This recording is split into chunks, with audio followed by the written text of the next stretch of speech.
Donc, merci beaucoup à Monsieur le ministre, Monsieur Gideon. Nous allons continuer avec notre première table ronde. Merci bien. Moi, je suis Raymond Klein, je suis journaliste du Luxembourg et je vais vous introduire les trois invités qui vont faire partie de cette table ronde. Cette table ronde parlera plus de la situation actuelle et de la façon de comment ces gens l'affrontent. Tout d'abord, à ma gauche, Miragoul, qui est un étudiant en droit et activiste en Israël de l'Est. Et Jonathan Shapira, qui est musicien. Plus tard, il va également chanter pour nous, mais pour l'instant, il est là parce qu'il était capitaine dans l'armée israélienne et il a refusé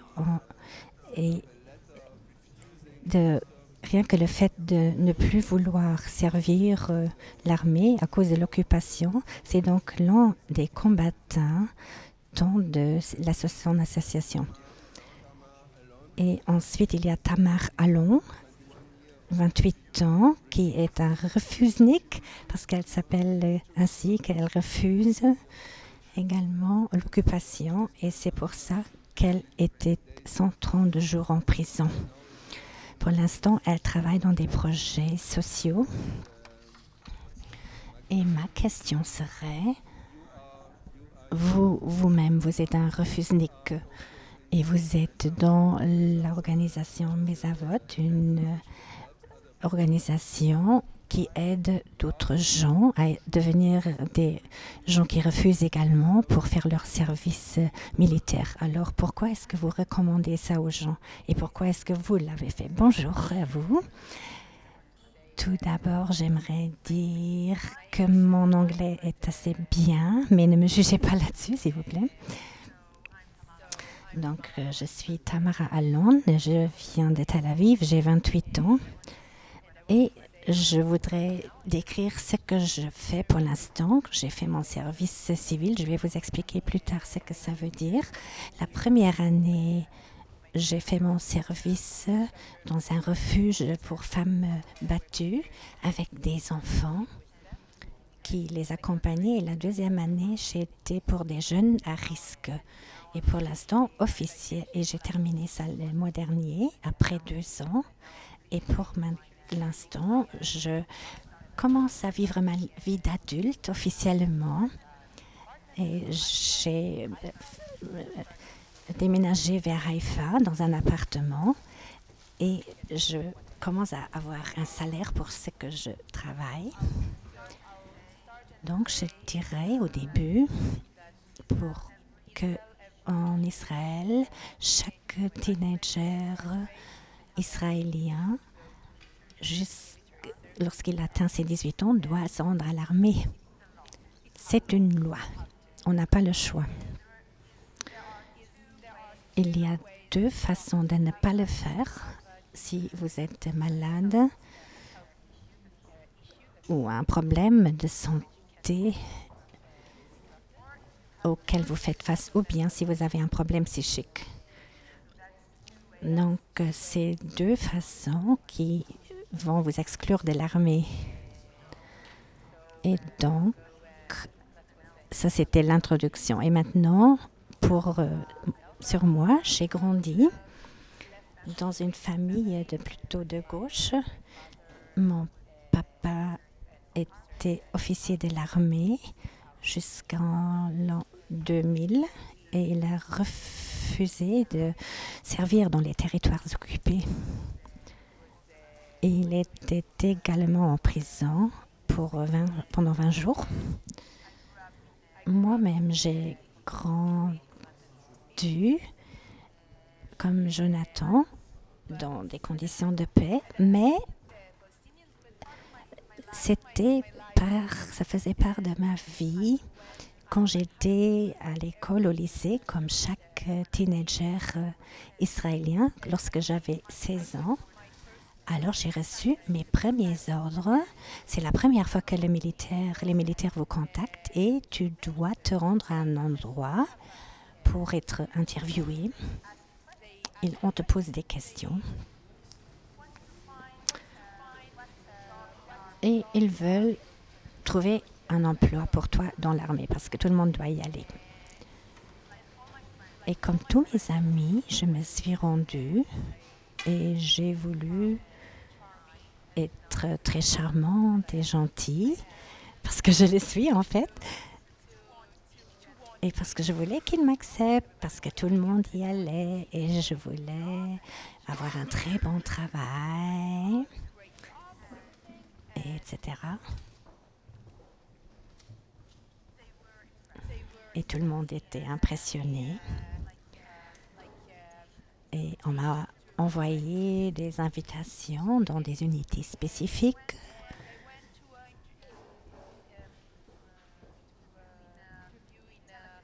Et un interview a été avec le service d'intelligence, le Secret Service. Donc. Et moi, je me disais, mais non, ça va pas, ça, je peux pas faire partie de ça. Alors, je me suis rendue à un interview et là, en sortant de nouveau, je me disais, non, je peux pas faire ça. Et peu à peu, j'ai commencé à réfléchir et je me disais, peut-être que je ne peux pas faire partie de cette armée en général, mais tout le monde, en fait, même mon papa, il était dans l'armée, donc le fait que nous sommes plutôt de gauche ne veut pas dire qu'on ne peut pas avoir confiance en nous. Et tous mes amis ont commencé comme parlaient déjà de ce qu'ils allaient faire. Et moi, je ne savais pas, j'étais embarrassée, je ne savais pas tout à fait que faire. Et là, il y a eu un instant dont je me rappelle où quelque chose est arrivé ce jour-là. Bien sûr, nous avons cette journée de commémoration en Israël chaque année et nous avons des cérémonies. Et là, il y a seulement une cérémonie que nous appelons une cérémonie alternative et qui commémore toutes les victimes, les Palestiniens aussi bien que les Israéliens, et qui est très radicale. Et bien sûr, ma famille fait partie de ça, donc je m'y suis rendue. Ça ne fait pas partie de l'organisation de cette cérémonie. Et en 2016, je crois 3 mois avant le jour où je devais rentrer dans l'armée, je me suis rendue à cette cérémonie. Et je me rappelle deux conférenciers qui ont perdu tous les deux leurs sœurs. L'un était palestinien qui a perdu sa sœur en 2010 et un autre, un Israélien également, a perdu sa sœur quelques années auparavant. Et tous les deux sont des amis.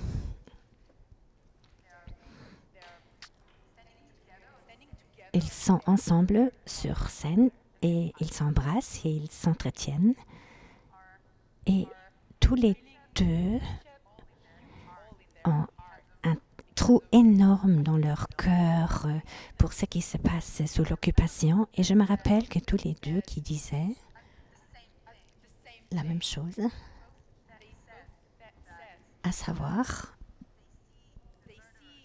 qu'ils voient les meurtriers de leurs sœurs comme des victimes également. Et ça m'a choquée.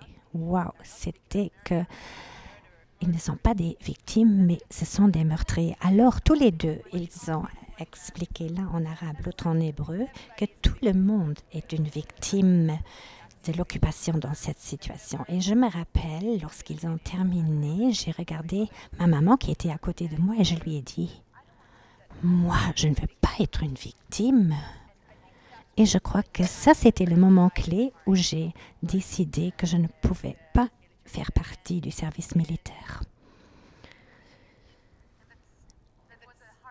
Et c'était une décision vraiment très dure parce que, comme j'ai dit, tout le monde doit rejoindre l'armée. Tous mes amis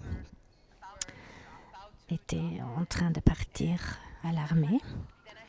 Et moi, je me disais, comment est-ce que moi, je vais m'en sortir parce que je dois le faire. Et pour moi, c'était évident que je n'allais pas mentir, que je n'allais pas me rendre chez un psychologue pour dire que j'ai un problème psychologique parce que le fait que je ne veux pas faire partie de l'occupation et que je suis contre l'occupation, ça ne veut pas dire que je suis folle. Et je ne vais pas leur dire que je suis folle parce que ce n'est pas le cas.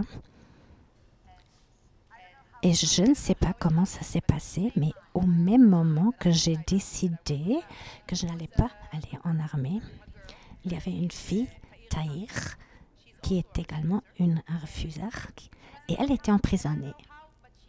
Et je me rappelle, elle était de Tel Aviv comme moi, et elle visitait le même lycée que moi. Alors je l'ai trouvée sur Facebook et je lui ai envoyé un message pour dire « Hi, je devrais aller à l'armée, mais je ne sais pas comment. Peut-être que ce serait bien de se rencontrer. » Et elle était très heureuse d'avoir obtenu ce message de moi. Alors on s'est rencontrés, toutes les deux, et elle était tout à fait gentille. Et elle m'a ouvert l'esprit pour dire « Ben non, refuse. » Et ça veut dire donc que si je vais refuser, alors je dois me rendre dans une prison de l'armée.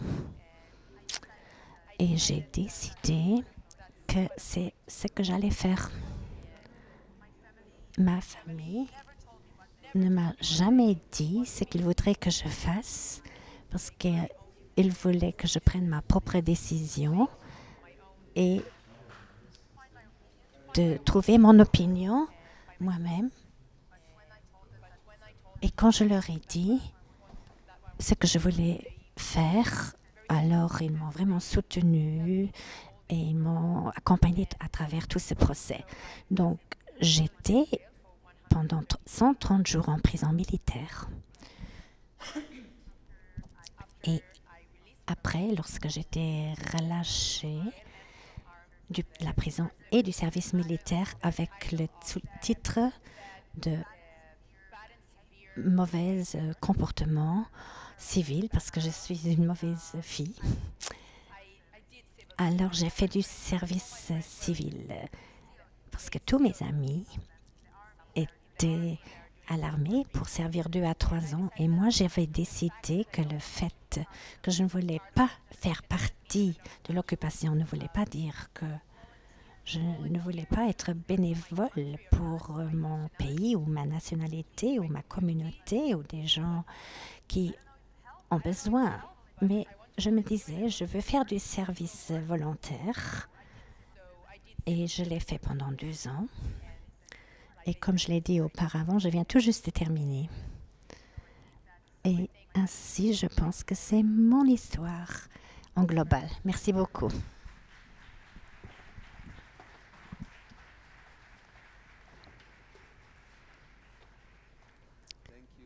Merci pour votre témoignage, votre histoire. Je voudrais demander aux autres membres du panel de réagir. Vous avez parlé de le jour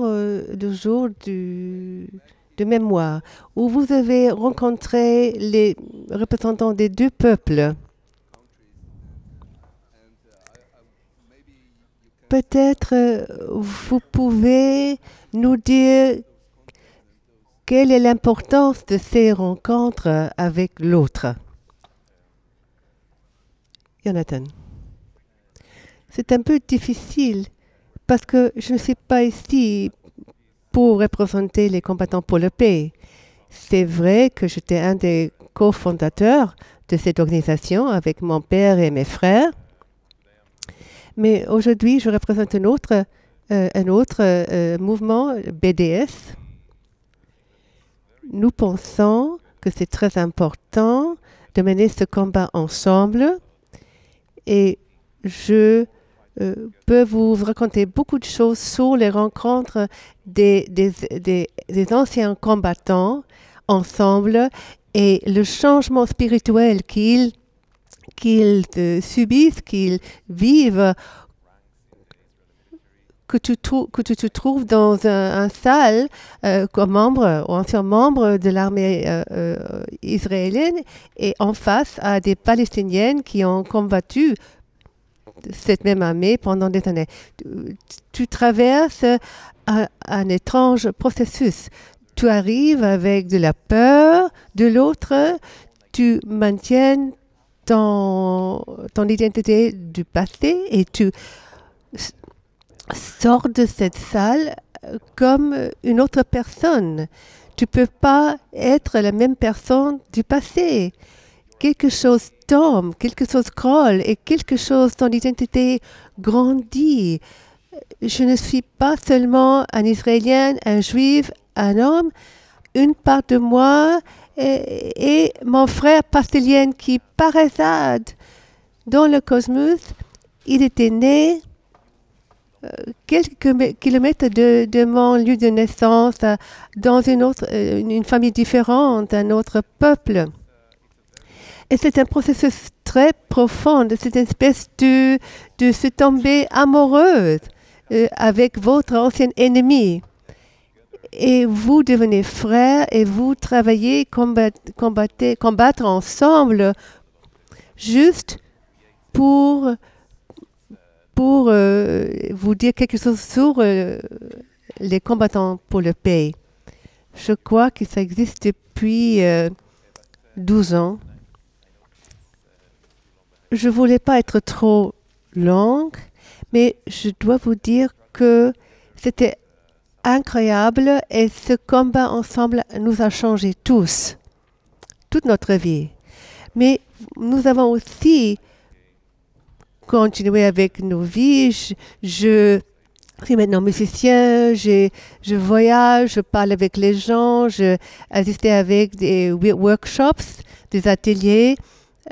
Certains de mes amis aussi ont fait des choses. Mais mes confrères palestiniens sont encore en prison.